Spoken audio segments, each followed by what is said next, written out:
Hello, my little digital monsters! Today we will be answering the question, can you beat Digimon Story Time Stranger using only Monster Girls? So, to be honest, this challenge run was meant to be done on Mega Plus difficulty, but as you can see here, yeah, it is locked until you finish the game a first time, so this video will be divided into two parts. This one, where I will be completing the challenge in New Game on hard mode, then I will be redoing it on Mega Plus in New Game Plus. But while I do not have access to my desired difficulty, I will still have a set of rules meant to make my first experience as difficult as possible. First, I can only use Monster Girl. By that I mean I need Digimon with a feminine appearance, which do not appear until champion level at least. Second, I can only use one copy of each Digimon. This is to force me to strategize more. Third, difficulty set to hard at all times. Fourth, I can only use skills shown on their field guide. Since all Digimons can get all skills, this would make things way too easy, as I could simply raise another Digimon with great skills in my farm and give those skills to my desired Digimon. Fifth, no cross arts. And finally, 6, only one item per battle. This and the 5th rule were created due to how over-reliant on items I was in Cyber Sleuth. This forces me to really think long and hard on how I would be using my one and only item. However, to these rules I also had to create a few permissions. First, I am allowed to use transformations in battles such as Jogress and mode changes. Second, I can use other Digimons outside of battle for puzzles. Third, in cases where Digimons have empty skill slots in their field guide, I am allowed to add any skills I want to that slot. This exception really only affects Witchmon, as she has one empty skill slot. And finally, fourth, I can make use of Aegeomon, but cannot change his equipment or skills. We appreciate him, but he is not a Monster Girl. Skipping past the beginning dialogue, we start our run by selecting Patamon, since I can use him to unlock more Digimons in my field guide. We defeat Black Greymon and proceed to the government building, where we collect a lot of Digimons and digivolve Patamon into Gizamon.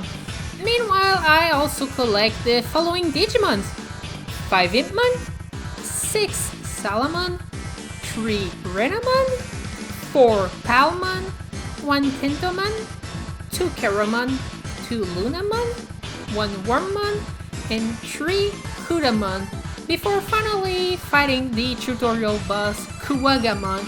Given it is a tutorial boss, it was a very easy fight. After the Kuwagamon fight, we get to meet Minervamon before being sent back 8 years into the past. I take this opportunity to grind a few more levels to get my last Gizamon.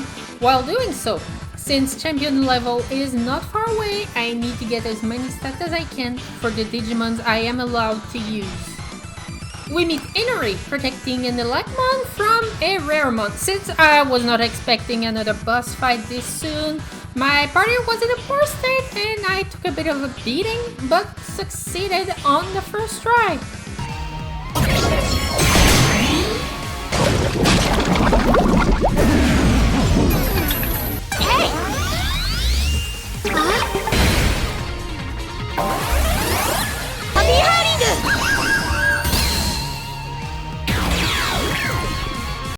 Following this, we get to meet Mirai in the in-between theater, where I train my Digimons and then leave to continue the main quest. Waking up, I unlock the ability to use anomaly points into the various age and skill trees. I will not mention it again, so just know most of my early game points go into wisdom, since most female Digimons are intelligence users. Returning to find Ku-chan, the Electmon Inori was protecting, we are attacked by Cyclonemon, causing Electmon to digivolve into Aegeomon, allowing us to make short work of the Cyclonemon. Now with Digimon with us, we go to the park to meet a scientist, Dr. Simmons, knowledgeable in Digimons, where she proceeds to ask us to help test some new equipment. We then do a few side quests, including one with a short thief obsessed with the 20s. It was a quick fight. Following this, we protect a pair of children from two Vagamon. I expected them to give me a hard time given they are ultimate level Digimons, but it was a walk in the park. Following this, we meet back with Minervamon, who then teaches us the mechanics of Titan fights against a Greymon. Right after this quest, we finally reach the required agent level to digivolve to the next stage, Champion. I digivolve my two Gazimons into Ranamon and Calamaramon, and one of my Impmon into Witchmon. This locks me into using only female Digimons for the rest of the playthrough, and to only these three for the foreseeable future. I decided to take my newly Digivolve party for a run and fought a giant Toyagumon and a Gilmon, both relatively easy fights, showing me my party is good to go for now.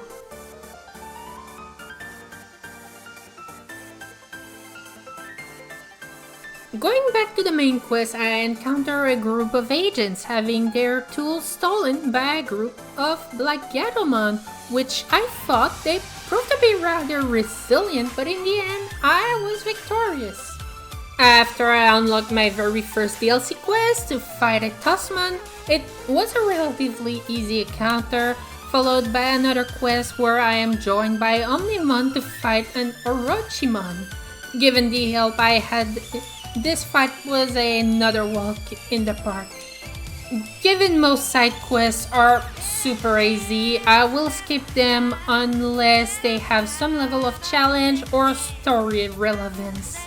We now enter the room where Aegeomon was born, only to be ambushed by Titamon, who proved to be a challenge as he defeated my entire party. However, I had done enough damage to trigger the cutscene of us being sucked into the digital world.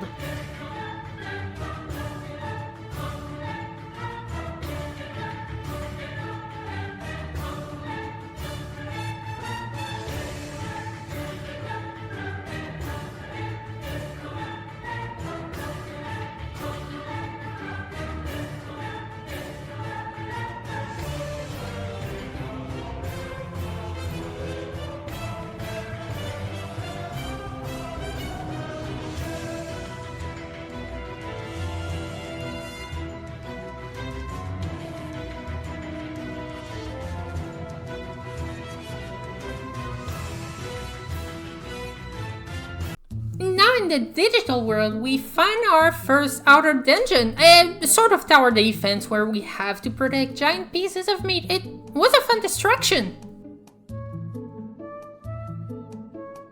After visiting Central Town, we then head into the sewers, where we find the Ogre Trio. The fight took a few minutes, especially since we lost Witchmon, but was not too hard in the end.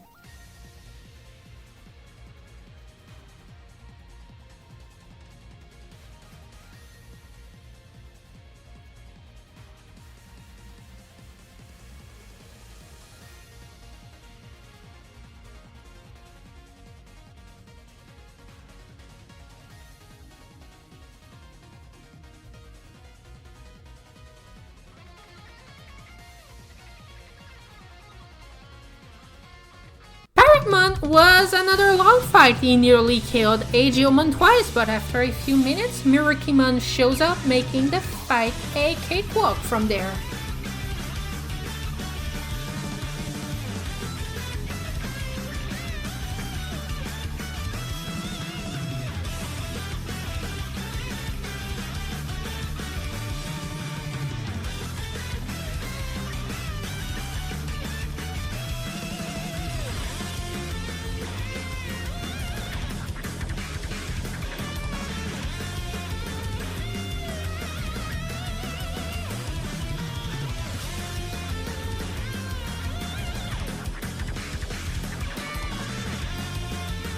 Arriving at the factorial area, it is a real war zone, and we get Blimpman down just as we arrived, traversing a rather long dungeon with sections we're forced to use Aegeomon. We arrive at the first boss of this area, Ultimate Brachiomon. Because of his typing, he was highly resistant to all of my attacks and thus took a very long time to beat, but we eventually did it. Following this fight, we slide down his body to arrive where Volcanusmon was hiding. Forced to fight his mech, I managed to last a long time before he forces me to use the first in-battle item, a revival spray, raising my entire party and allowing me to finish this fight.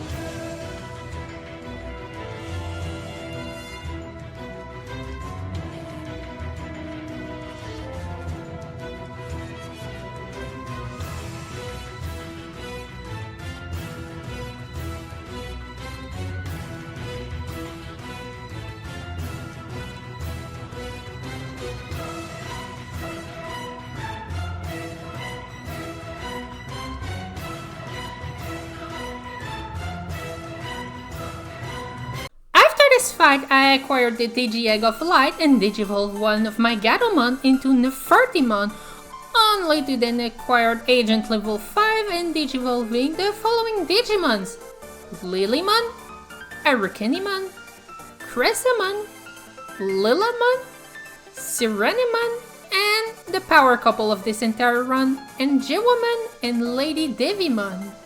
Heading towards the Abyss area, we need to protect the village from a group of invading titans alongside Divermon, a renegade titan who fell in love with Shellmon after she healed him.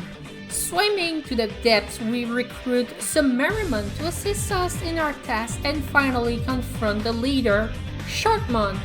He proved quite a bit more challenging as he defeated Lady Devimon and Lilymon.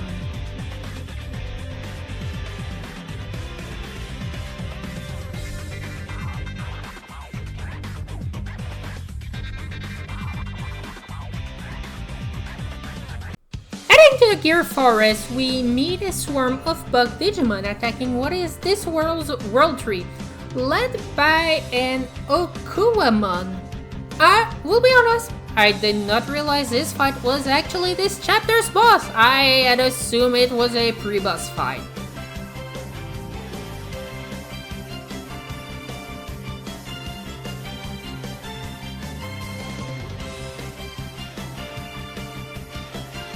Racing to the Guardian Palace, we encounter the Ogre Trio again, but this time, since I have access to more Digimon, I now have a way of healing my party, and thus have an easier time than previously. After the fight, the Titans swarm the palace, and we are sent back to the human realms, where the Titans start their invasion in search of the jewel holding Chronomon's power. And this is where we have to rematch against Titamon. It was a very difficult fight due to my rules and took me until the third attempt. The main issue was how we would often start phase 2 with injured party members as well as the injured status, only for him to then stop time and injure us again, preventing us to heal. But the third attempt was lucky and I managed to barely win thanks to Angewomon and another revival spray.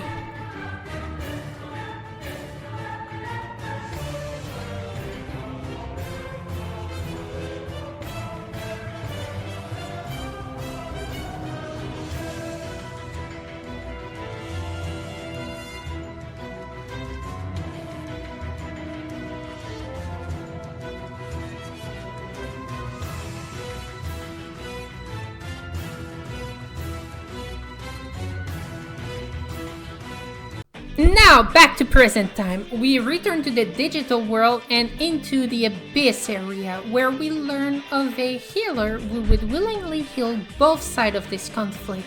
Meeting with said healer, Venusmon, the Digivolve Shellmon, we are tasked to bring a bottle of wine to the Titan's Lord, Neptunemon. On the way, we encounter a Skullsidramon. The fight only proved challenging because I was not paying attention at all and made a lot of mistakes. I honestly did not deserve this first try at all. We then meet Neptunemon, who turned out to be the love-struck Diamond from 8 years prior. Leaving after offering the peace offering, we learned the wine was actually poison, leading to Neptunemon's death. Rewinding time, we catch the perpetrator, Renamon, a Titan assassin. The first fight was very easy, but the later fight against her as Calamaramon proved a bit harder with her ability to reduce her accuracy before charging her ultimate move.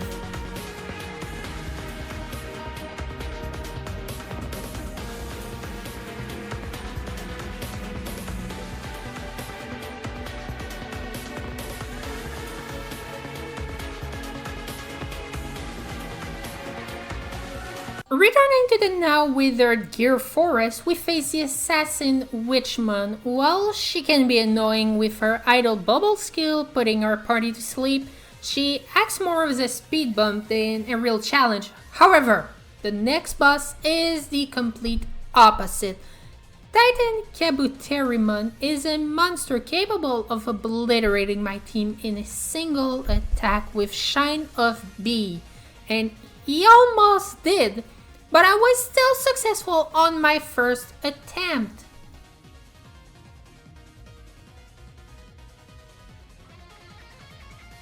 Next up is the Factorial area. Now, the region has been turned into a giant arena where Kalasmon's tyrannical reign as Supreme Champion takes place. To oppose his rule, we seek out his younger brother, Rapleomon. Both brothers were somewhat the same. Both are champions of their own Colosseum. To fight them, you have to fight a series of fights before them. Here I had the advantage as I knew what to expect given we were told who the champions were, so I could prepare my team in advance, making both fights rather simple. With this chapter over, I started working on the Omni Carnival side quest. The only fight posing me any challenge was the Manzeimon team, not because they were powerful, but because of Manzeimon's healing abilities, causing us to be stuck in a stalemate and for me to reset my game, but using Witchmon I managed to stop his healing and crush the entire team like flies.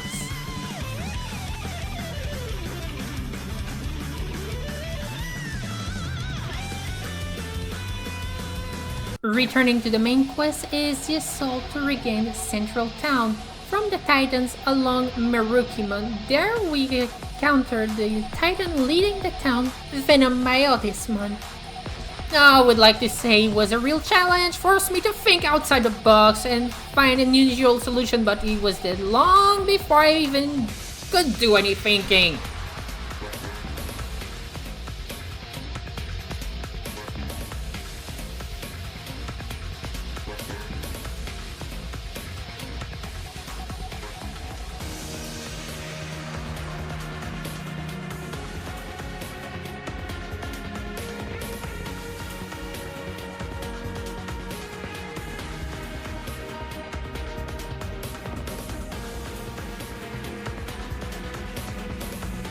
And now we're at the Dark Crevice, the Titan's home base, and also the most annoying area of the game, in my opinion. The area looked great. Being able to vent my frustration on a bunch of Piemon felt amazing, but the transportation around the area is such a chore. You have to make Gekomon cringe so he would teleport you around the area, but if you get one wrong line, you have to go back to the start, and his animation is so slow when you have to see it a dozen plus times. Enough geographical complaining for now. So, the boss. Well, he was a joke. While looking like the most badass boss in the entire game, it was very much like Venom Mutismon. So easy, my brain stayed turned off.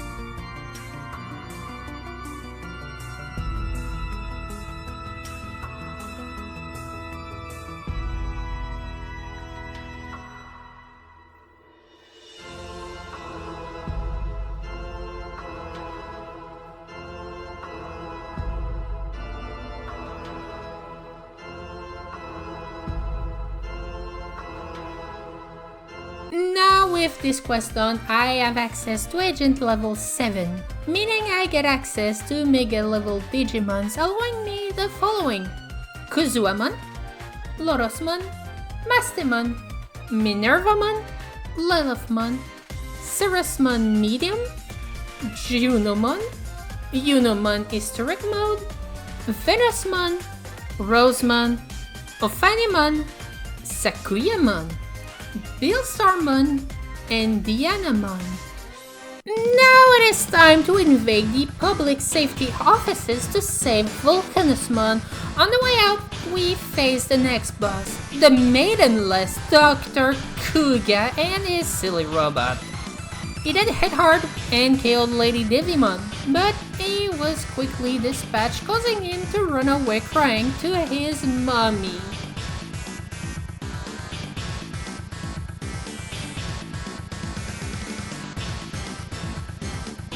We now enter the Cosmic Terminal, where we face both Apollomon and Dianamon. These two actually gave me pause and made me think on my feet as they dealt large amounts of damage, but they were both first strike.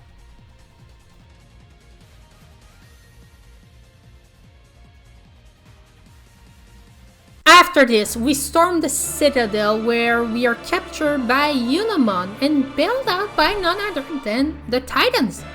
Following in an escape sequence where Clavismon is trying to catch us. Now, I did try fighting him, to be honest, but the fight would have been so slow, I decided to just flee and defeat him when the game had scripted the encounter. It was easy, especially given he barely dealt any damage, but he was at least more challenging than Unomon. She was a serious disappointment. After this, we reunite with Aegeomon and fight the Giant Killer as Jupitermon. Given it is a scripted fight, this was an automated win button.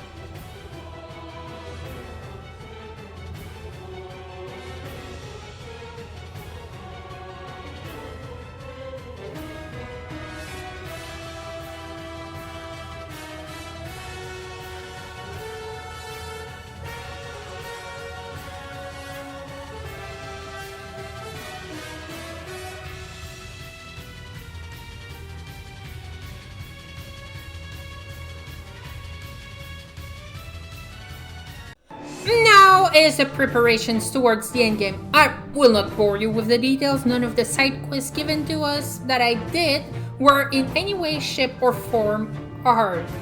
I did a good deal of the quests, gathered the Royal Knights, and reached Agent rank 8, where I evolved Rosemon Burst Mode and Mervamon. Getting tired of the easy side quests, I decided to try the 4 ultimate battles. Outer dungeons that Mirai unlocked for us, where we fight Agumon, Bound of Bravery, Gabumon, Bound of Friendship, Apocalypmon, and Imperial Dramon, Dragon Mode. Agumon and Gabumon were purely physical attackers, so I used the reflecting skills and crushed them. Imperial Dramon is a hard hitter with high defenses. The trick was simply to out-heal his damage.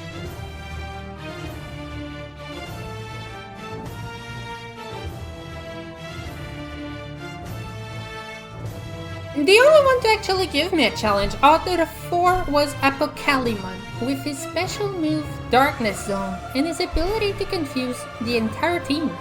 I was almost scared he would stonewalk me, but given his AI made him do so much random, stupid actions, I managed to defeat him on my first attempt by out-healing his damage.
After these fights, I was just tired of the easy side quests and decided to leave them for the post-game and headed for the final fight.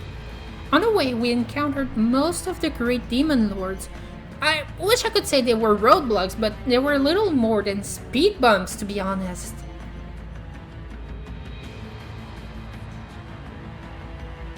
So, after rolling over the 7 speed bumps, I finally reached Chronomon. As much as this was a very, very long fight, it was by no way a hard one. Sure, it did regress my Digimon to baby form and could be considered a rule break as I kept attacking with them, but my thought process was it's still my Digimons in the end. It's still the same Monster Girl, simply in baby form. So if you want to consider it a failure of the challenge, then feel free to do so.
We lower Chronomon to 0 HP and are forced to use a cross heart attack to finish the game once and for all. Not a rule break if you want to count it as one.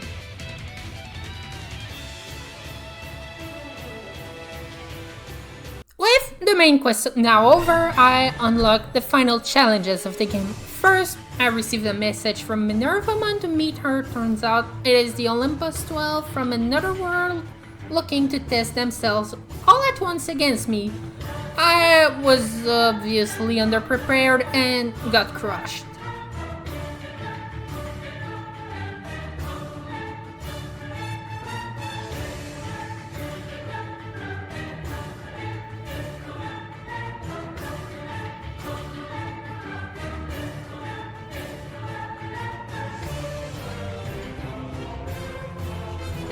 guess I decided to focus on the other quest before returning to them and fight Marsman, who once again crushed me too. Now, this is what I had been looking for this entire game. Difficult fights.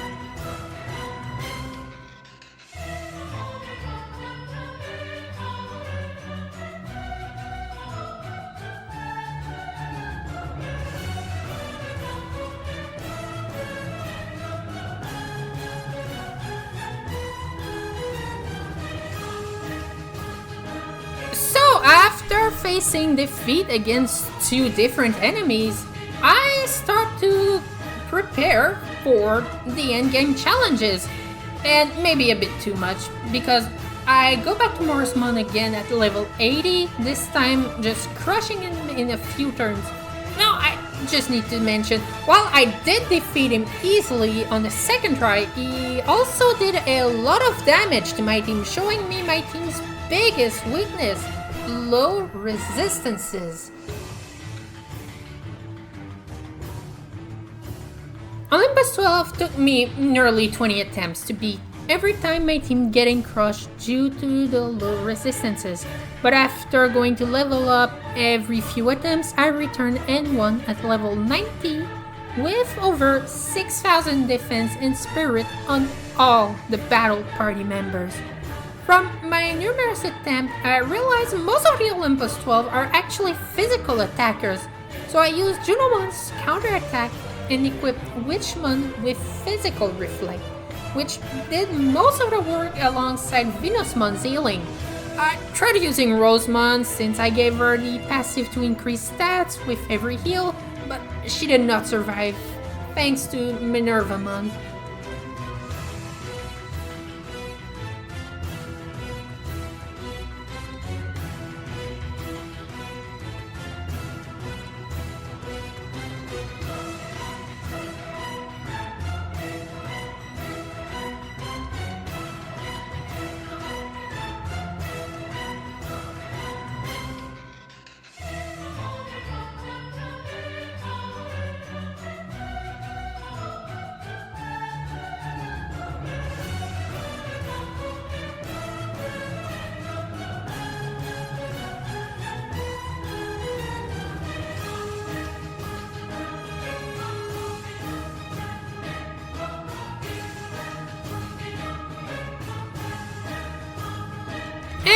Finally, the real knights.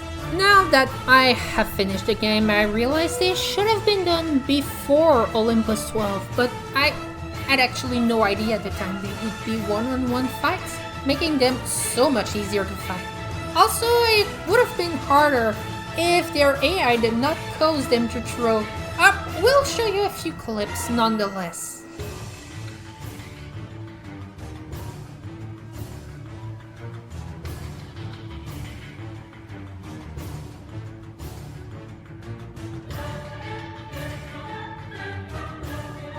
Now that I'm done with this challenge, what did I think of it? Honestly, I adored this game a lot. It is by far the closest to my Digimon dream game, but it felt a little short and way too easy. If we ignore the post-game fights, only Titamon ever posed a real challenge and caused me to game over, all due to an item limitation rule.